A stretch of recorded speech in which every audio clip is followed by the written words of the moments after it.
Hello everyone.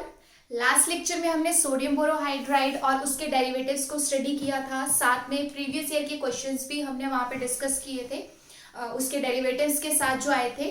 अब हम यहाँ पे बात करेंगे कुछ स्पेशल केस की जो साइक्लोहेक्सिनोन और साइक्लोपेंटेनोन के केस में रहता है, सोडियम बोरोहाइड्राइड की फैमिली से। वो केस डिस्कस करने के बाद नेक्स्ट रिएजेंट पे आएंगे। So let's start. देखिए, स्पेशल केस ऑफ साइक्लोहेक्सिनोन एंड साइक्लोपेंटेनोन में हमारे पास सोडियम बोरोहाइड्राइड एक तरफ दिया गया है और दूसरी तरफ सोडियम बोरोहाइड्राइड दिया गया है आपके पास सीरियम ट्राइक्लोराइड के साथ, यानी लुचेज रिएजेंट दिया गया है। तो इन दोनों में आपको क्या देखने को मिल रहा है कि जो प्रोडक्ट बन रहे हैं उनका रेशो डिफरेंट है। रेशो कैसे डिफरेंट है?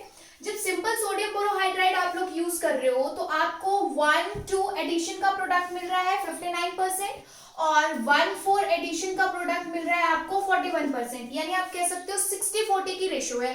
तो 60-40 की रेशो में भी आपके पास अब मेजर अभी भी कौन सा बन रहा है? 1-2 एडिशन का प्रोडक्ट बन रहा है।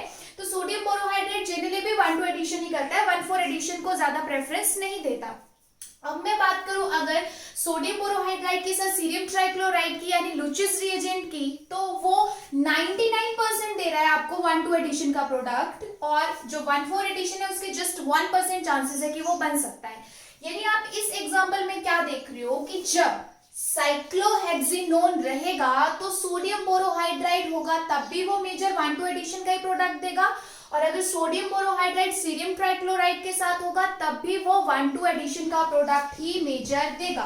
सिर्फ इनकी जो प्रोडक्ट की रेशो है उसमें थोड़ा सा डिफरेंस है। ये बात होगी हमारे पास किसकी? साइक्लोहेक्सिनोन की। अब बात करती हूँ मैं यहाँ पे साइक्लोपेंटेनोन। साइक्लोपेंटेनोन के केस में भी हमने ये दोनों चीजें देखी, एक बार सिंपल सोडियम बोरोहाइड्राइड और दूसरे में लुचेस रिएजेंट। जब सिंपल सोडियम बोरोहाइड्राइड दिया गया था तो क्या देखा गया कि उसने 1-2 एडिशन नहीं करी, उसने 1-4 एडिशन करी और 1-4 एडिशन से आपके पास ये जो डबल बॉन्ड था ये रिड्यूस हुआ। तो जनरली हुआ क्या आपके पास कि जब हाइड्राइड यहाँ पे यूज हुआ, यहाँ पे दिया गया इस 4th पोजीशन पे 1 2 3 4, जब हाइड्राइड इस 4th पोजीशन पे दिया गया तो ये पाई बॉन्ड शिफ्ट हुआ। देन आफ्टर दैट इस इनोल की टोटोमेरिज्म की गई और इसे कीटो में कन्वर्ट कर दिया गया। तो ये ऐसा नजर आ रहा था जो मैंने पहले लिखा हुआ था। तो सोडियम बोरोहाइड्राइड अगर साइक्लोपेंटेनोन के साथ दिया जाता है तो वो फर्स्ट केस में आपको 1-4 एडिशन का प्रोडक्ट देता है, लेकिन उसके बाद अगर आप दोबारा सोडियम बोरोहाइड्राइड उसमें यूज करोगे देन आपके पास ये जो कीटोन पार्ट है इसकी भी रिडक्शन हो जाएगी, वो भी अल्कोहल में कन्वर्ट हो जाएगा। तो ये डिफरेंट है।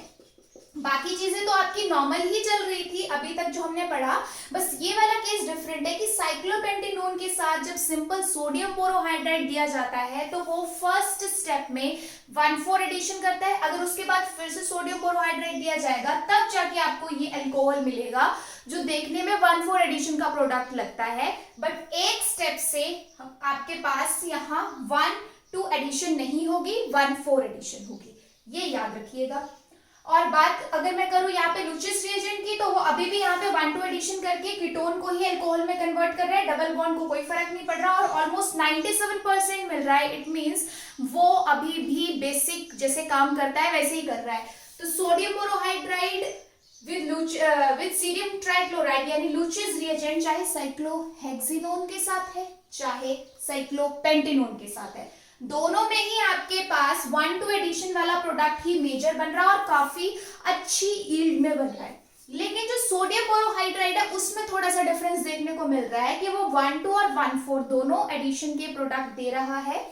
साइक्लोहेक्सिनोन में मेजर अभी भी 1-2 एडिशन का प्रोडक्ट है, बट साइक्लोपेंटेनोन में आपके पास 1-4 एडिशन का प्रोडक्ट मेजर बनता है पहले स्टेप में। अगर उसके बाद फिर से सोडियम बोरोहाइड्राइड के साथ ट्रीट कराया जाए देन आपके पास ये कीटोन अल्कोहल में कन्वर्ट हो सकता है, यानी फर्स्ट स्टेप में 1-2 एडिशन का प्रोडक्ट नहीं मिलेगा। तो इन चारों केसेस में ये वाला केस है जो आपको याद रखना है, बाकी तो सारी चीजें बेसिक कंसेप्ट के साथ ही काम कर रही है। तो अगर हाइड्राइड इस पोजीशन पे दिया जाता है तो 1-2 एडिशन यानी अल्कोहल बनेगा, और अगर हाइड्राइड इस पोजीशन पे दिया जाता है तो 1-4 एडिशन, क्योंकि ये भी इलेक्ट्रोफिलिक है और ये पोजीशन भी इलेक्ट्रोफिलिक है ड्यू टू कॉन्जुगेशन। सो ये था हमारे पास स्पेशल केस साइक्लोहेक्सेनॉन और साइक्लोपेंटेनोन का, जो सोडियम बोरोहाइड्राइड के रिएजेंट्स की फैमिली के साथ हमें डिस्कस करना था। ओके, नेक्स्ट हम बात कर रहे हैं रिएजेंट की, दैट इज डाइबल। अब हमारे पास कौन कौन से रिएजेंट हो चुके हैं? लिथियम एल्यूमिनियम हाइड्राइड हो गया, उसके दो डेरिवेटिव्स हो गए, सोडियम बोरोहाइड्राइड हो गया, लुचिस रिएजेंट हो गया, सोडियम बोरोहाइड्राइड के दो डेरिवेटिव लिथियम बोरोहाइड्राइड, सोडियम साइनोबोरोहाइड्राइड हो गया with complete FGI mechanism and previous year examples also and other examples. ठीक है, अब हम नेक्स्ट रिएजेंट यहाँ पे बात कर रहे हैं, जो हमने रिड्यूसिंग रिएजेंट स्टार्ट किए हैं उसी की कैटेगरी में, दैट इज डाइबल। डाइबल क्या है? Die isobutyl aluminium hydride. तो आपको एरो के ऊपर ऐसे डाइबल H लिखा हुआ भी मिल सकता है, डाई आइसोब्यूटाइल एल्यूमिनियम हाइड्राइड भी मिल सकता है, इस तरीके से भी आपको देखने को मिल सकता है, या फिर इसका स्ट्रक्चर भी आपको एरो पे दिया जा सकता है। तो आपको हर तरीके से पता होना चाहिए कि उसका शॉर्ट नेम क्या है, फुल नेम क्या है, उसको स्ट्रक्चर के थ्रू कैसे रिप्रेजेंट किया जाता है, ताकि कोई कंफ्यूजन ना रहे। ओके, देन हमारे पास अब इस रिएजेंट की जो प्रॉपर्टीज हैं उनको जानना जरूरी है। अभी तक हमने जितने रिएजेंट्स पढ़े वो सारे न्यूक्लियोफिलिक थे। न्यूक्लियोफिलिक थे, इट मींस उन्हें किसी एक्टिवेशन की जरूरत नहीं थी, उन्हें कोई भी अगर इलेक्ट्रोफिलिक सबस्ट्रेट मिलता था तो वो हाइड्राइड इजीली डोनेट कर देते थे। बट यहाँ आप क्या देख रहे हो कि एल्यूमिनियम के साथ 3 बॉन्ड बने हुए हैं, 3 बॉन्ड बने हुए हैं, यानी इस वक्त इसके पास कितने इलेक्ट्रॉन है? 6 इलेक्ट्रॉन। इसका ऑक्टेट कंप्लीट नहीं है, इसका ऑक्टेट कंप्लीट नहीं है, यानी इसके पास वेकेंट p ऑर्बिटल है, और इस कंडीशन में जहां इसका खुद का ही ऑक्टेट कंप्लीट नहीं है, ये अपना हाइड्राइड डोनेट नहीं कर सकता। दैट्स व्हाई हमने यहाँ पे क्या लिखा है? इसको इलेक्ट्रोफिलिक रिएजेंट। यानी अब आपके इलेक्ट्रोफिलिक टाइप के रिएजेंट्स की कैटेगरी भी स्टार्ट हो गई है। इलेक्ट्रोफिलिक है, दैट्स व्हाई नीड्स एक्टिवेशन, यानी पहले जो सबस्ट्रेट हमारे पास है उससे इलेक्ट्रॉन्स डोनेट करवा के इसके वेकेंट p ऑर्बिटल में देने पड़ेंगे, बॉन्डिंग करनी पड़ेगी, जिससे इस पे नेगेटिव चार्ज आएगा या एक्स्ट्रा इलेक्ट्रॉन नजर आएंगे, और फिर ये एक्टिवेट हो जाएगा। जब ये एक्टिवेट हो जाएगा देन ये अपना हाइड्राइड इजीली डोनेट कर सकता है। ओके, ये चीज जो लिखी गई है ना, नीड्स एक्टिवेशन, इसका ये मतलब है। आगे बात करते हैं, लिखा है कि reaction generally occurs at low temperature. ठीक है, क्योंकि ये हाई टेम्परेचर पे जो है वो फायर बहुत जल्दी कैच कर लेता है। ठीक है, तो जनरली आपको क्या मिलेगा कि ये जो रिएजेंट दिया गया है इसके साथ लो टेम्परेचर ही मिलता है, तो उसमें टेंशन वाली कोई बात नहीं है, ये रिएजेंट लो टेम्परेचर पे अच्छे से काम करता है। ऑलराइट, तो ये तो बात होगी हमारे पास डाइबल की प्रॉपर्टीज की। अब नेक्स्ट जो चीज हमारे पास आती है वो आते हैं फंक्शनल ग्रुप इंटरकन्वर्जन्स, FGI। तो यहाँ पे कुछ FGIs लिखे गए हैं, देखते हैं कि इन फंक्शनल ग्रुप्स को ये किस में कन्वर्ट करता है। सबसे पहले बात करें अगर एल्डिहाइड और कीटोन की, तो एल्डिहाइड और कीटोन को जब डाइबल दिया जाएगा तो वो किस में कन्वर्ट होगा? एल्कोहल में, क्योंकि इनकी 1 स्टेप रिडक्शन ही एल्कोहल तक जाती है। एक हाइड्राइड मिलेगा, एल्कोहल बन जाएगा, तो कोई दिक्कत की बात नहीं है, आपके पास एल्डिहाइड और कीटोन से बनेगा एल्कोहल। एस्टर दिया जाए और डाइबल का 1 इक्विवेलेंट दिया जाए, 1 इक्विवेलेंट का मतलब है 1 मोल दिया जाए, तो यहां से एक ही हाइड्राइड मिलेगा, एक ही हाइड्राइड मिलेगा, तो एस्टर 1 इक्विवेलेंट के साथ किस में कन्वर्ट होगा? एल्डिहाइड में। अगर आपको लिथियम एल्यूमिनियम हाइड्राइड के जो हमने डेरिवेटिव्स ड्रॉ किए थे जहां एक ही हाइड्राइड रखा था, याद है, तो वही कंडीशन यहाँ पे आ रही है, बस फर्क क्या था कि वो ऑलरेडी न्यूक्लियोफिलिक थे, यहाँ पे हमें पहले इसको एक्टिवेट करना पड़ता है क्योंकि इसका नेचर इलेक्ट्रोफिलिक है। इलेक्ट्रोफिलिक इसलिए क्योंकि ऑक्टेट कंप्लीट नहीं है। ऑलराइट, सो एस्टर को अगर 1 इक्विवेलेंट डाइबल दिया जाएगा तो वो कन्वर्ट होगा एल्डिहाइड में, लेकिन अगर स्टार्टिंग में एक्सेस कंडीशन या 2 इक्विवेलेंट या 2 पॉइंट समथिंग 2.234 ऐसा कुछ भी अगर 2 से ज्यादा आपको मिल रहा है वहां पे, तो एस्टर किस में कन्वर्ट हो सकता है? एल्कोहल में, जैसे लिथियम एल्यूमिनियम हाइड्राइड करता है, बट उसके पास हाइड्राइड ज्यादा होते हैं इसलिए उसका 1 इक्विवेलेंट ही काफी है। बट यहाँ पे अगर हमें एस्टर से एल्कोहल बनाना है विद द हेल्प ऑफ डाइबल, तो हमें 2 इक्विवेलेंट्स की जरूरत पड़ेगी। इन केस जब आपको एस्टर दिया है, डाइबल लिखा है और कुछ भी मेंशन नहीं किया है कि कितने इक्विवेलेंट्स है अगर ब्रैकेट में, तो आपको क्या समझना है कि वो हमेशा 1 इक्विवेलेंट है। जब तक एक्सेस की कंडीशन या फिर आपको 2 इक्विवेलेंट 3 इक्विवेलेंट ये मेंशन करके नहीं दिया जाता है, तब तक हमेशा जो रिएजेंट है वो 1 इक्विवेलेंट ही एज्यूम करके चलते हैं। तो जनरली आपके पास एस्टर से क्या बनता है? एल्डिहाइड। कॉन्जुगेटेड एस्टर भी देखने को मिलेगा, कॉन्जुगेटेड एस्टर यानी अल्फा बीटा अनसैचुरेटेड एस्टर। तो उसमें आपको थोड़ा डिफरेंट प्रोडक्ट मिलता है। डिफरेंट प्रोडक्ट क्या मिलता है आपको यहाँ पे, एलाइलिक अल्कोहल। यदि सिंपल एस्टर होगा तो सिंपल एस्टर में सिर्फ एल्डिहाइड ही बनता है, बट जो कॉन्जुगेटेड एस्टर है उस कॉन्जुगेटेड एस्टर को अगर डाइबल दिया जाता है तो वो डबल बॉन्ड को तो कोई यहाँ पे रिड्यूस नहीं करेगा, इससे तो अफेक्ट नहीं करेगा, बट ये जो एस्टर वाला पार्ट है इसे ये कंप्लीट अल्कोहल में कन्वर्ट कर देता है। दैट्स व्हाई ये याद रखने वाली चीज है। इसमें से क्वेश्चन बनता है आपका कि कॉन्जुगेटेड एस्टर दिया जाता है तो जल्दबाजी नहीं करनी है। सिंपल एस्टर है तो डाइबल से एल्डिहाइड, कॉन्जुगेटेड एस्टर है तो डाइबल से एलाइलिक अल्कोहल। ओके, नेक्स्ट देखिए, अमाइड है तो अमाइड में वही केस रहेगा, एक हाइड्राइड मिलेगा, हाइड्रोलिसिस होगी और सिर्फ बनेगा एल्डिहाइड, यानी अमाइड से अमीन 1 इक्विवेलेंट में तो नहीं बन सकता। हाँ, 2 इक्विवेलेंट दे दिए जाए फिर पॉसिबिलिटी है, बट 1 इक्विवेलेंट से क्या बनेगा, एल्डिहाइड, क्योंकि फिर हाइड्रोलिसिस प्रोसेस जो है वो ओवरटेक कर जाती है। नेक्स्ट बात करते हैं नाइट्राइल ग्रुप की। नाइट्राइल ग्रुप की भी वही कहानी है कि अगर आपके पास यहाँ पे 1 इक्विवेलेंट दिया है तो बनेगा एल्डिहाइड, अगर आपके पास 2 इक्विवेलेंट दिया है देन आपके पास चांसेस हैं किसके, अमीन के, कि कंप्लीट रिडक्शन हो जाए और अमीन बन जाए। अदरवाइज यहाँ पे वही सब चलेगा कि पहले एक्टिवेट होगा, हाइड्राइड डोनेशन होगा एंड देन हाइड्रोलिसिस होगा, तो कार्बन डबल बॉन्ड एन जो होगा वो कार्बन डबल बॉन्ड ओ में कन्वर्ट हो जाएगा। करेंगे हम मैकेनिज्म, अभी जस्ट आप FGI को नोट कीजिए, जो भी इंपॉर्टेंट हमारे पास मैकेनिज्म है वो सारे हम डिस्कस करेंगे। ऑलराइट, नेक्स्ट बात करते हैं हम कार्बोक्सिलिक एसिड की।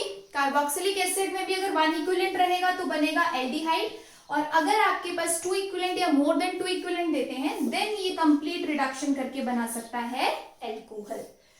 सेवंथ आपके पास है यहाँ पे लेक्टोन, तो लेक्टोन भी किसकी कैटेगरी का है, एस्टर की कैटेगरी का। तो लेक्टोन में भी हमारे पास पार्शियल ही रिडक्शन होगी, क्या बनेगा, लैक्टोल, बट लैक्टोल के बाद रिंग ओपनिंग भी देखने को मिलती है। जनरली आपके पास अगर लैक्टोन दिया है तो वो हमारे पास एस्टर है और एस्टर से क्या बनता है, एल्डिहाइड, तो इसमें जब तक रिंग ओपनिंग नहीं होगी आपको एल्डिहाइड नजर नहीं आएगा, इसलिए आप जो हमारे पास लैक्टोन दिया है उसमें एक हाइड्राइड डोनेट करके लैक्टोल बनता है, लेकिन लैक्टोल पे रुकता नहीं है, रिंग ओपनिंग होती है, फिर रिंग ओपनिंग से आपको वो एल्डिहाइड वाला पोर्शन नजर आ जाएगा, जो हमने यहाँ पे बेसिकली पढ़ा कि एस्टर को एल्डिहाइड में कन्वर्ट करता है डाइबल का 1 इक्विवेलेंट। ऑलराइट, इसके अलावा एक और इंपॉर्टेंट हमारे पास रिएक्शन डाइबल के साथ देखने को मिलती है जिसका नाम है हाइड्रो एल्यूमिनेशन। हाइड्रो एल्यूमिनेशन आपको नाम से ही क्लियर होना चाहिए कि क्या प्रोसेस है, addition of hydrogen and aluminium is known as hydroalumination. तो हाइड्रोजन और एल्यूमिनियम की एडिशन करानी है हमने किस पे, एल्कीन्स पे या एल्काइंस पे। एल्कीन और एल्काइन पे अगर हाइड्रोजन और एल्यूमिनियम की एडिशन देखने को मिलती है तो वो प्रोसेस कहलाती है हाइड्रो एल्यूमिनेशन। तो डाइबल के साथ हम ये चीज भी स्टडी करेंगे और इंपॉर्टेंट है, यहां से भी क्वेश्चन बनता है। जो भी चीजें थोड़ा सा डिफरेंट आ रही है ना हर रिएजेंट के केस में, वो तो स्पेशली नोट करो, स्टार करो, क्योंकि जो अलग किसी रिएजेंट की खासियत होगी या अलग देखने को मिलेगा उसमें से क्वेश्चन ज्यादातर बनता है।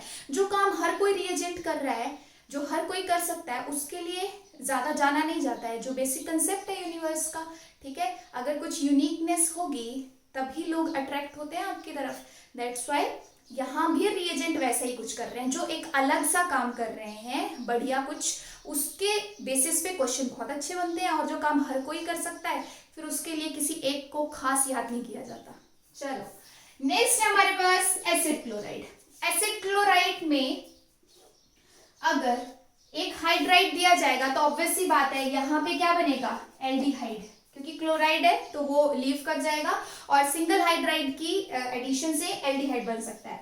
अगर इपॉक्साइड दिया हो, डाइबल दिया हो, तो वहां पे एक्टिवेट होने के बाद ये रिंग ओपनिंग करा सकता है, अल्कोहल बन सकता है। तो यहाँ पे भी हमारे पास ये रिएक्शन देखने को मिल सकती है। जो सबसे इंपॉर्टेंट FGI है कि किन किन फंक्शनल ग्रुप्स के साथ डाइबल काम कर सकता है, वो सब यहाँ पे डिस्कस की गई है। अगर मैं बात करूं इपॉक्साइड की और इसके नेचर की, तो इलेक्ट्रोफिलिक नेचर यानी एसिडिक टाइप का नेचर, और जहां पे एसिडिक टाइप का नेचर होता है वहां पे लेस सब्स्टिट्यूटेड साइड से रिंग ओपनिंग नहीं होती। कहां से होती है, मोर सब्स्टिट्यूटेड साइड से। क्यों, क्योंकि मोर सब्स्टिट्यूटेड साइड्स पे कार्बोकेटाइन जो होता है वो थोड़ा स्टेबल बन सकता है अगर अनसिमेट्रिकल इपॉक्साइड हो तो तो अगर आपके पास इपॉक्साइड है, डाइबल है और इपॉक्साइड अनसिमेट्रिकल है तो कंफ्यूजन ये हो सकता है कि हम मोर सब्स्टिट्यूटेड साइड से रिंग ओपनिंग कराएं या लेस सब्स्टिट्यूटेड से। तो एक बेसिक कंसेप्ट हमारे पास आता है, शायद आपने सुना होगा, acid more and base less. नहीं सुना है तो अब इसे याद कर लो, बहुत जगह काम आएगा तुम्हारे। ठीक है, कुछ नहीं भी याद रहता तो बेसलेस याद रख लो। बेसलेस तो सबको याद रह सकता है वर्ड। तो बेसलेस में क्या है कि बेसिक कंडीशन होगी तो लेस सब्स्टिट्यूटेड साइड से रिंग ओपनिंग, और एसिडिक कंडीशन होगी तो मोर सब्स्टिट्यूटेड साइड से रिंग ओपनिंग। तो आपके पास एसिडिक में मोर सब्स्टिट्यूटेड साइड से रिंग ओपनिंग के साथ एक और एक्सप्लेनेशन ये दी जाती है कि यहां से अगर रिंग ओपनिंग होती है तो जो कार्बोकेटाइन यहाँ बनता है ज्यादा सब्स्टिट्यूटेड वाली पोजीशन पे वो ज्यादा स्टेबल बनता है। तो यहाँ पे अगर मैं इस एल्यूमिनियम को इस हिसाब से देखूं तो एक तरह की लुईस एसिड वाली प्रॉपर्टी दिखा रहा है। ये लुईस एसिड क्या होता है, विच कैन एक्सेप्ट इलेक्ट्रॉन। तो इसके पास वेकेंट पी ऑर्बिटल है, ये इलेक्ट्रॉन एक्सेप्ट कर सकता है। और जब एसिडिक कंडीशन है तो उस केस में रिंग ओपनिंग होगी मोर सब्स्टिट्यूटेड साइड से, अगर इपॉक्साइड आपके पास कैसी दे रखी है, अनसिमेट्रिकल टाइप की। ठीक है, सो एक बार फिर से देख रहे हैं कि अगर हमारे पास सिर्फ 1 इक्विवेलेंट दिया है, हमें कुछ भी मेंशन नहीं किया है, सिर्फ डाइबल लिखा हुआ है, तब हम क्या करेंगे, तब हम एल्डिहाइड और कीटोन को कन्वर्ट करेंगे एल्कोहल में, एस्टर को एल्डिहाइड में, कॉन्जुगेटेड एस्टर को एल्लाइलिक एल्कोहल में, अमाइड को एल्डिहाइड में, नाइट्राइल को एल्डिहाइड में। ये मैं सिर्फ 1 इक्विवेलेंट की बात कर रही हूँ जब कुछ भी मेंशन नहीं किया है। कार्बोक्सिलिक एसिड को एल्डिहाइड में, लैक्टोन को लैक्टोल में, बट फिर रिंग ओपनिंग भी होगी। Hydroalumination, addition of hydrogen and aluminium on alkene और एल्काइल। एसिड क्लोराइड को एल्डिहाइड में, इपॉक्साइड से बनेगा एल्कोहल, बट अगर अनसिमेट्रिकल है तो रिंग ओपनिंग होगी from more substituted site. Okay, अब इसके मैकेनिज्म देखते हैं जो इंपॉर्टेंट वाले मैकेनिज्म है, एंड आफ्टर दैट एग्जांपल्स करेंगे। बात करते हैं अब मैकेनिज्म की कि इलेक्ट्रोफिलिक रिएजेंट है तो अब बेसिकली जैसे आपने न्यूक्लियोफिलिक वाले पढ़े थे वैसे तो ये काम नहीं कर रहे हैं, तो थोड़ा तो चेंज है। तो मैकेनिज्म हम देखते हैं यहाँ पे एस्टर के साथ, क्योंकि एस्टर में हमने जनरली देखा लिथियम एल्यूमिनियम हाइड्राइड है या सोडियम बोरोहाइड्राइड है, उसे कंप्लीट रिड्यूस करता है अप टू एल्कोहल, बट ये यहाँ पे कर रहा है only up to aldehyde. Suppose आपके पास यहाँ पे ये कोई क्या दिया गया है, एस्टर, और इस एस्टर को हम लोग यहाँ पे ट्रीट करा रहे हैं किसके साथ, डाइबल के साथ, आइसोब्यूटाइल डाइआइसोब्यूटाइल एल्यूमिनियम हाइड्राइड। ठीक है, अब इस केस में क्या होगा कि हमारे पास ये एस्टर में ऑक्सीजन के लोन पेयर शिफ्ट होंगे और इस ऑक्सीजन पे आएगा नेगेटिव चार्ज। नेगेटिव चार्ज आएगा तो एल्यूमिनियम के पास वैकेंसी है तो वो उस नेगेटिव के थ्रू इलेक्ट्रॉन एक्सेप्ट करेगा। इलेक्ट्रॉन एक्सेप्ट करेगा यानी सबसे पहले जो आपके पास ये रिएजेंट दिया गया है, ये रिएजेंट यहाँ पे एक्टिवेट होगा। तो यही स्टेप रहता है एक्टिवेशन का। ओके, तो अब आपके पास यहाँ पे ये एक्टिवेशन वाला स्टेप हो गया फर्स्ट। तो जब ये एक्टिवेशन हमारे पास हो गया तो अब एल्यूमिनियम पे क्या आ जाएगा, नेगेटिव चार्ज। यहाँ तो न्यूट्रल था, बट जब इसको एक्स्ट्रा इलेक्ट्रॉन मिलेंगे तो इस पे क्या आएगा, नेगेटिव चार्ज। नेगेटिव चार्ज आने का मतलब अब ये एक्टिवेट हो चुका है। जो ये यहां से हाइड्राइड नहीं दे सकता था तो अब यहां से हाइड्राइड दे सकता है, और यही पहला स्टेप एक्टिवेशन का आपको यहाँ एक्स्ट्रा देखने को मिलेगा। जैसे ये एक्टिवेट हो गया, अब देखो ये कार्बन अभी भी कैसा है, पार्शियली पॉजिटिव चार्ज, क्योंकि कार्बन डबल बॉन्ड ओ जैसी कंडीशन तो यहाँ है, ऑक्सीजन पे पॉजिटिव चार्ज है, तो अब तो ये कार्बन और ज्यादा इलेक्ट्रोफिलिक है, तो ये क्या करेगा, यहाँ से हाइड्राइड डोनेट करेगा। जैसे ही हाइड्राइड डोनेट करेगा ऑक्सीजन का पॉजिटिव चार्ज न्यूट्रलाइज हो जाएगा। तो आपके पास यहाँ पे क्या बना, R then O then Al, और यहाँ पे अभी भी आइसोब्यूटाइल आपके पास 2 है, और यहाँ पे हाइड्राइड आ चुका है और OR। ठीक है, तो अब तो ये यहाँ पे हाइड्राइड डोनेट कर चुका है, इसके पास कोई हाइड्राइड भी नहीं है, तो फर्दर रिडक्शन के तो चांसेस है नहीं, तो सिंपल हाइड्रोलिसिस वाली प्रोसेस होगी। हाइड्रोलिसिस वाली प्रोसेस में यहाँ पे इसके वेकेंट p ऑर्बिटल में, क्योंकि अब फिर से 6 इलेक्ट्रॉन हो गए तो वैकेंसी अभी भी है, जैसे इलेक्ट्रॉन दिए जाएंगे ये यहाँ से ये बॉन्ड क्लीव करेगा और उसके साथ ही ये OR ग्रुप यहाँ से रिमूव हो जाएगा। तो आपके पास हाइड्रोलिसिस की प्रोसेस से मिल जाता है एल्डिहाइड एज मेजर प्रोडक्ट। तो ये मैकेनिज्म रहता है, कोई बहुत नई चीज नहीं आ रही है, बस एक स्टेप आप यहाँ पे देख लो कि पहले स्टेप में इसको एक्टिवेट करना पड़ता है, एक्टिवेशन की जरूरत है। और ये एक्टिवेशन वाले स्टेप जहां पे हमने लिथियम एल्यूमिनियम हाइड्राइड के डेरिवेटिव्स की बात करी थी, वहां तो वो न्यूक्लियोफिलिक थे, बट जहां पे आपके पास कोई ऐसा रिएजेंट हो जो ऑलरेडी नेगेटिव चार्ज नहीं रख रहा है या बहुत ज्यादा इलेक्ट्रॉन डेंसिटी नहीं रख रहा है, तो वहां पे तो जरूरत पड़ेगी।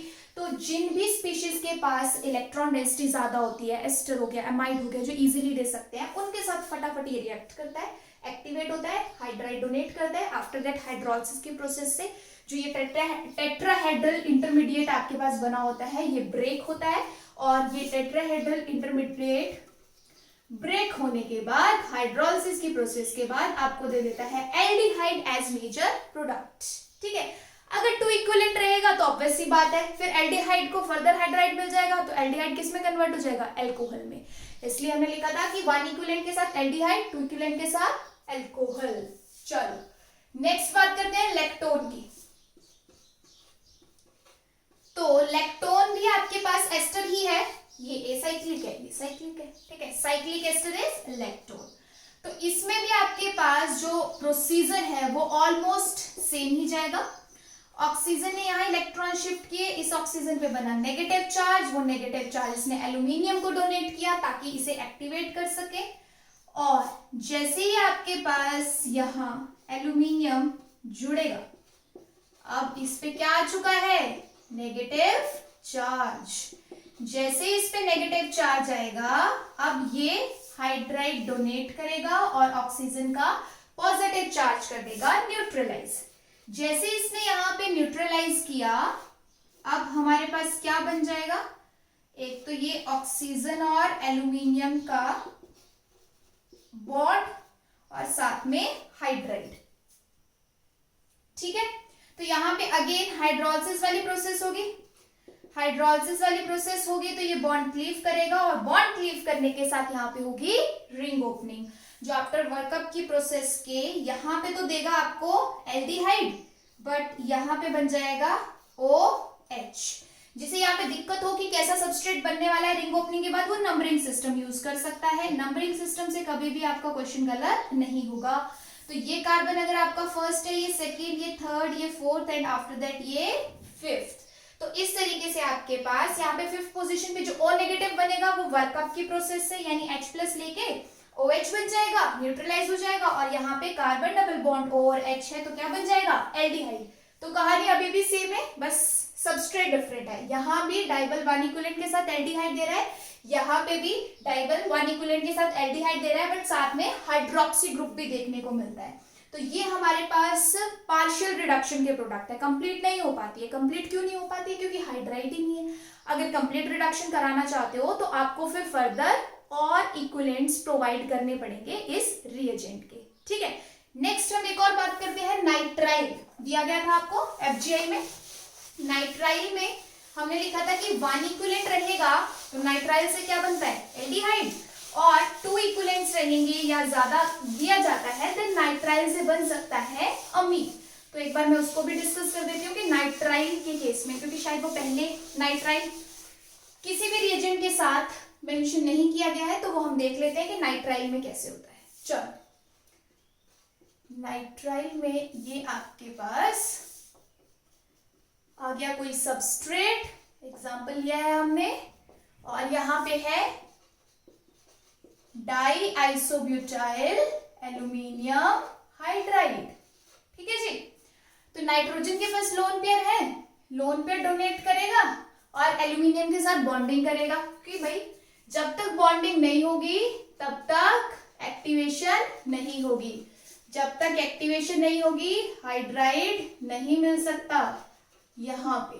ठीक, बट नाइट्रोजन पे क्या बन जाएगा, पॉजिटिव चार्ज, क्योंकि 4 बॉन्ड बन रहे हैं, अपने इलेक्ट्रॉन दे रहा है न्यूट्रल फॉर्म से। तो जब इसमें इलेक्ट्रॉन दे दिए तो इस पे पॉजिटिव चार्ज आ गया, इसने एक्स्ट्रा इलेक्ट्रॉन एक्सेप्ट कर लिए तो इस पे नेगेटिव चार्ज आ गया। बट अब एक्टिवेशन हो चुकी है तो ऑब्वियस सी बात है, ये जो आपके पास यहाँ कार्बन है, इस कार्बन को हाइड्राइड बहुत आसानी से मिल सकता है।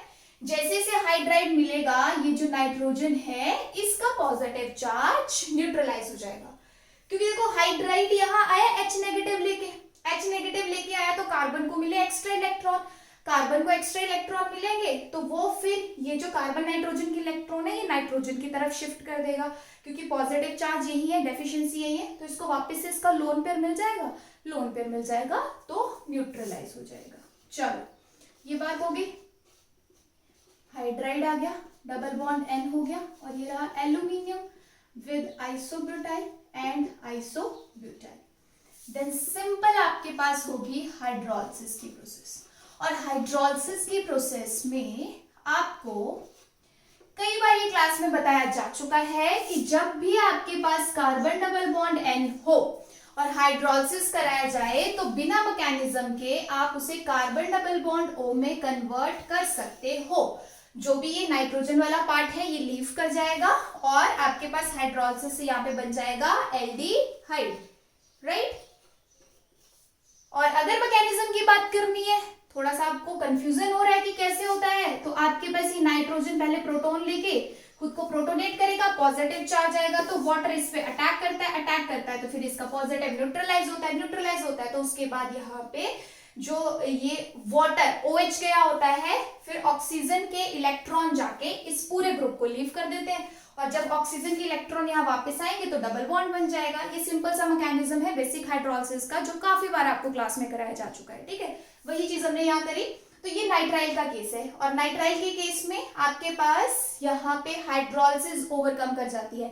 बट सपोज आपके पास अगर यहाँ स्टार्टिंग में ही इक्विवेलेंट ज्यादा दिए हैं, एक्सेस में कंडीशन दी गई है, तो आपका ये हाइड्रोलिसिस वाला स्टेप जो है ये ओवरटेक नहीं करेगा। यहाँ पे अगेन हाइड्राइड डोनेशन होके ये आपके पास किस में कन्वर्ट हो सकता है, अमीन में। इसलिए लिखवाया गया था कि with one equivalent aldehyde and with two equivalents और excess it can be converted into amine due to complete reduction. Okay, तो ये कुछ मैकेनिज्म थे जो डाइबल के साथ मैंने आपको यहाँ पे डिस्कस करा दिया, बिकॉज उसका इलेक्ट्रोफिलिक नेचर होता है। तो इलेक्ट्रोफिलिक नेचर है, इट मीन्स थोड़ा सा डिफरेंट बिहेव कर रहा है मैकेनिज्म में न्यूक्लियोफिलिक वाले रिएजेंट्स के कंपैरिजन में। तो ये यहाँ पे क्लियर हो चुका है, कोई डिफिकल्ट कंसेप्ट नहीं है, बस एक स्टेप एक्टिवेशन का है, उसके बाद सारी चीजें बिल्कुल नॉर्मल चल रही है जैसे स्टार्टिंग से आप पढ़ते आ रहे हो। ऑलराइट, तो अब कुछ एग्जाम्पल्स हम देख लेते हैं यहाँ। बात करते हैं यहाँ पे एग्जाम्पल्स की। देखो एग्जाम्पल में हमारे पास ये जो फर्स्ट एग्जाम्पल दिया गया है, यहाँ पे हम चेक करेंगे कि कौन कौन से फंक्शनल ग्रुप प्रेजेंट है, ठीक है। सबसे पहले सबस्ट्रेट में फंक्शनल ग्रुप हमारे पास यहाँ पे OBN दिया है, बेंजाइल ग्रुप यानी अल्कोहल को प्रोटेक्ट किया गया है, तो इस पे तो कोई रिएक्शन नहीं होने वाली है। ये सिंपल अमीन है आपके पास, इस पे कोई रिएक्शन नहीं होने वाली है। तो यहाँ जो फंक्शनल ग्रुप बचता है जिसपे डाइबल रिएक्ट करेगा वो क्या है, कॉन्जुगेटेड एस्टर। और कॉन्जुगेटेड एस्टर यानी अल्फा बीटा अनसैचुरेटेड एस्टर में अभी आपको बताया गया कि डाइबल दिया गया है तो वो किस में कन्वर्ट होगा, एलाइलिक अल्कोहल में। तो आपके पास यहाँ जो सबस्ट्रेट बनेगा वो बाकी सारी चीजें सेम, डबल बॉन्ड भी सेम, लेकिन यहाँ एस्टर पे बन जाएगा CH2OH, बाकी कोई चेंज नहीं आने वाला है। BN is for benzyl, benzyl क्या होता है, CH2PH, CH2PH ग्रुप को शॉर्ट में BN लिखा जाता है। तो ये अल्कोहल की प्रोटेक्शन की गई, यहाँ पे अल्कोहल का प्रोटेक्टिंग ग्रुप है, इसको डाइबल अफेक्ट नहीं करेगा, अमीन को अफेक्ट नहीं करेगा, सिर्फ कॉन्जुगेटेड एस्टर को करेगा इनटू एलाइलिक अल्कोहल। यहीं पे अगर सिंपल एस्टर होता तो क्या बनता, सिर्फ एल्डिहाइड। यही कंसेप्ट याद में रखने वाला है। दूसरे एग्जांपल देखिए, दूसरे एग्जांपल में यहाँ पे अगेन OSIMe3 सिलाइल ग्रुप रखा गया, यानी अल्कोहल की प्रोटेक्शन की गई है, तो इसे कोई खतरा नहीं है डाइबल से। ये जो आपके पास यहाँ पे एमाइड दिया गया है, ये एक स्पेशल एमाइड है, इसे हम कहते हैं विंड्रेब एमाइड, ठीक है। बट एमाइड कोई सा भी हो, अगर डाइबल दिया जाता है तो उसकी जो रिडक्शन है वो सिर्फ एल्डिहाइड तक की होगी विद वन इक्विवेलेंट। तो आपके पास यहाँ पे ये बन जाएगा अमाइड, और बाकी जो भी चीजें हैं उन्हें कोई फर्क नहीं पड़ेगा, बाकी सारे सब्स्टिट्यूएंट्स एज इट इज रहेंगे और ये बन जाएगा आपके पास एल्डिहाइड। सो ये सिंपल रिडक्शन है आपके पास, कोई बहुत ज्यादा डिफिकल्ट लेवल नहीं है। यहाँ पे हाइड्राइड डोनेट किया जाएगा, ये सारा नाइट्रोजन वाला पार्ट रिमूव हो जाएगा और जो अमाइड है वो कन्वर्ट हो जाएगा किसमें, एल्डिहाइड में। तो ये चीजें आप जो है ध्यान में रख सकते हैं, किसके केस में, डाइबल के केस में। ओके, नेक्स्ट जो सबसे इंपॉर्टेंट हमारे पास FGI है, या रिएक्शन है डायबल की, वो थी हाइड्रो एल्यूमिनेशन, इसलिए इसे अलग से डिस्कस किया जा रहा है। हाइड्रो एल्यूमिनेशन आपको बता दिया गया था, addition of hydrogen and aluminium, addition of hydrogen and aluminium on what, alkene और एल्काइन। तो अगर एल्कीन या एल्काइन पे हाइड्रोजन और एल्यूमिनियम को ऐड किया जाता है तो उसे हम क्या कहते हैं, हाइड्रो एल्यूमिनेशन प्रोसेस। ठीक है, सिंपल आपके पास एल्कीन या एल्काइन है, सिंपल का मतलब है सिमेट्रिकल, सिमेट्रिकल है कोई दिक्कत नहीं है, कहीं से भी हाइड्रोजन को ऐड करो, कहीं से भी एल्यूमिनियम को ऐड करो। इन केस अनसिमेट्रिकल हुआ, फॉर एग्जांपल आपके पास यहाँ पे है C4H9 carbon triple bond carbon and H, ठीक है। तो अब ये किस टाइप की एल्काइन हुई, अनसिमेट्रिकल टाइप की, क्योंकि टर्मिनल है, तो यहाँ पे सिर्फ हाइड्रोजन है, यहाँ पे आपके पास R ग्रुप है, एल्काइल ग्रुप है। तो इसमें जब आपको एडिशन करनी है, यानी एडिशन इस तरीके से होगी, जैसे ये हाइड्रोजन है, ये एल्यूमिनियम है, ये इसके दो आइसोब्यूटाइल ग्रुप्स हैं और ये इसका वेकेंट पी ऑर्बिटल। तो ऑब्वियस सी बात है, यहाँ पे भी मैकेनिज्म वही है। तुम सोचो कि यहाँ पे इसने हाइड्राइड अपना डोनेट कर दिया पहले स्टेप में, तो ऐसा कुछ नहीं हो रहा है। मैकेनिज्म जो चीज बताई गई है on the behalf of their nature, her reagent का जो अपना नेचर है वो चेंज नहीं होगा। तो यहाँ पे भी अभी भी इसे इलेक्ट्रॉन चाहिए। अब एल्कीन और एल्काइंस जो है पाई बॉन्ड है, तो पाई इलेक्ट्रॉन डेंसिटी ज्यादा होती है, तो वो डोनेट कर सकते हैं, पाई डोनर हो सकते हैं। तो यहां से ये कार्बन इलेक्ट्रॉन डोनेट करेगा तो इसे इलेक्ट्रॉन मिलेंगे, नेगेटिव चार्ज बनेगा। तो दूसरी तरफ जहां डेफिशिएंसी क्रिएट हुई होगी, फिर वहां पे ये हाइड्राइड दे सकता है, ठीक है। तो अब हम किस बेसिस पे देख रहे हैं कि अगर इन दोनों कार्बन में से ये कार्बन इलेक्ट्रॉन दे तो जो पॉजिटिव चार्ज यहां बनेगा वो ज्यादा सब्स्टिट्यूटेड होने की वजह से स्टेबलाइज्ड होगा, ठीक है। तो हमारे पास कह सकते हैं कि इनका एडिशन, यहाँ सिन एडिशन होता है, हाइड्रोजन और एल्यूमिनियम दोनों सेम साइड से ऐड होते हैं और जनरली मार्कोवनिकॉफ रूल को फॉलो करते हैं। जो फर्स्ट स्टेप की एडिशन है वो मार्कोवनिकॉफ रूल को क्यों फॉलो कर रहे हैं, क्योंकि हम इलेक्ट्रॉन वहां से डोनेट करवाएंगे एल्कीन या एल्काइन सिस्टम के इन दोनों कार्बन में से, उस कार्बन से कराएंगे जिसके बाद जो पॉजिटिव चार्ज बने वो मोर सब्स्टिट्यूटेड साइड होगा, तो ज्यादा स्टेबलाइज्ड होगा, ठीक है। तो ये एडिशन हुई तो फिर इस पे नेगेटिव चार्ज है, दैट्स व्हाई इसने यहाँ पे हाइड्राइड डोनेट कर दिया। अगर इससे भी सरल भाषा में तुम्हें याद रखना है कि हमें एल्यूमिनियम वाला जो पार्ट है वो कहाँ ऐड करना है और जो हाइड्रोजन वाला पार्ट है वो कहाँ ऐड करना है, तो उसके लिए भी तुम्हें बता देते हैं। जो लेस सब्स्टिट्यूटेड साइड होगी एल्यूमिनियम हमेशा उसी तरफ ऐड करना है, जो मोर सब्स्टिट्यूटेड साइड होगी हाइड्रोजन हमेशा उसकी तरफ ऐड करना है, ठीक है, अनसिमेट्रिकल के केस में। तो ये स्टेप आपका किस चीज का हो गया, हाइड्रो एल्यूमिनेशन का, एज वेल सिन एडिशन यानी फ्रॉम सेम साइड। तो सेम साइड से इन दोनों का जो भी स्टीरियो रहेगा वो सेम है। अभी तो आपको जरूरत नहीं है क्योंकि प्लेनर है, इन सपोज डबल बॉन्ड होता, रिड्यूस होके फिर वो एल्केन सिस्टम बन जाता, तो इन दोनों का स्टीरियो सेम रहता। अब मैं इस सब्सट्रेट को, हाइड्रो एल्यूमिनेशन खत्म हो चुकी है लेकिन ये सब्सट्रेट यहां तक स्टेबल नहीं होता है, इसे फर्दर लिंक किया जाता है। तो मैं दो तरीके से लिंक कर रही हूँ। सपोज आपके पास इसे फर्दर आयोडीन दिया रहता तो हमारे पास क्या होता है कि ये पहले एक्टिवेट होता है सॉल्वेंट की हेल्प से। सपोज यहाँ पे THF आपके पास सॉल्वेंट हो सकता है, तो सॉल्वेंट की हेल्प से एक्टिवेट होगा तो फिर ये अपना बॉन्ड जो है वो डोनेट कर देता है, पार्शियल पॉजिटिव पार्शियल नेगेटिव। और जैसे ही ये इसे आयोडीन को यहाँ पे ये बॉन्ड देने का मतलब क्या है कि ये अपना यहाँ से पोजीशन छोड़ के वो इलेक्ट्रॉन इसे दे सकता है। तो सेम जहां पे एल्यूमिनियम था सेम उसी की जगह पे ये आयोडीन ऐड हो जाता है और ये सारा ग्रुप यहाँ से लीव कर जाता है। C4H9 carbon double bond carbon, यहाँ पे H और यहाँ पे आयोडीन। और ये हमने क्यों देखा, ये हमारे पास यहाँ पे प्रोडक्ट बन गया क्योंकि आयोडीन की केस में अगर मैं देखूं तो एक पार्शियल पॉजिटिव और दूसरे में पार्शियल नेगेटिव इस तरीके का चार्ज रहता है, क्योंकि इलेक्ट्रोनेगेटिविटी है तो पोलैरिटी का डिफरेंस रहेगा। और जब ये पार्शियल पॉजिटिव वाले पे अपने इलेक्ट्रॉन डोनेट कर रहा है, इलेक्ट्रोफिलिक पार्ट को इलेक्ट्रॉन दे रहा है, तो आई नेगेटिव इजिली जा सकता है। लेकिन अगर आप सोचो कि ये इसी स्टेप में दे देगा तो ऐसा कुछ नहीं है। सॉल्वेंट की हेल्प से ये पहले एक्टिवेट होता है, इसे इलेक्ट्रॉन मिलते हैं, एक्टिवेशन होती है, तभी ये अपना ये वाला बॉन्ड देने पे तैयार होता है। अदरवाइज इसका पहले ऑक्टेट कंप्लीट नहीं है तो ये ऐसे बॉन्ड नहीं तोड़ेगा। पहले इसको एक्टिवेशन मिलेगी, उसके बाद ये इस इलेक्ट्रोफिलिक आयोडीन को ये इलेक्ट्रॉन्स देता है विद सेम साइड और फिर आपके पास ये बनता है मेजर प्रोडक्ट। तो ये तो बात होगी कि सपोज आपको इलेक्ट्रोफिलिक पार्ट पहले दे दिया गया है तो आप इस तरीके से ऐड करेंगे। इन केस आपको न्यूक्लियोफिलिक पार्ट दिया गया हो, जैसे आपके पास सपोज CH3 और ये लिथियम है, ठीक है, ऑर्गेनोलिथियम आप कह सकते हैं, रिएजेंट दिया गया है, तो मेटल में पार्शियल पॉजिटिव रहेगा और कार्बन पे पार्शियल नेगेटिव।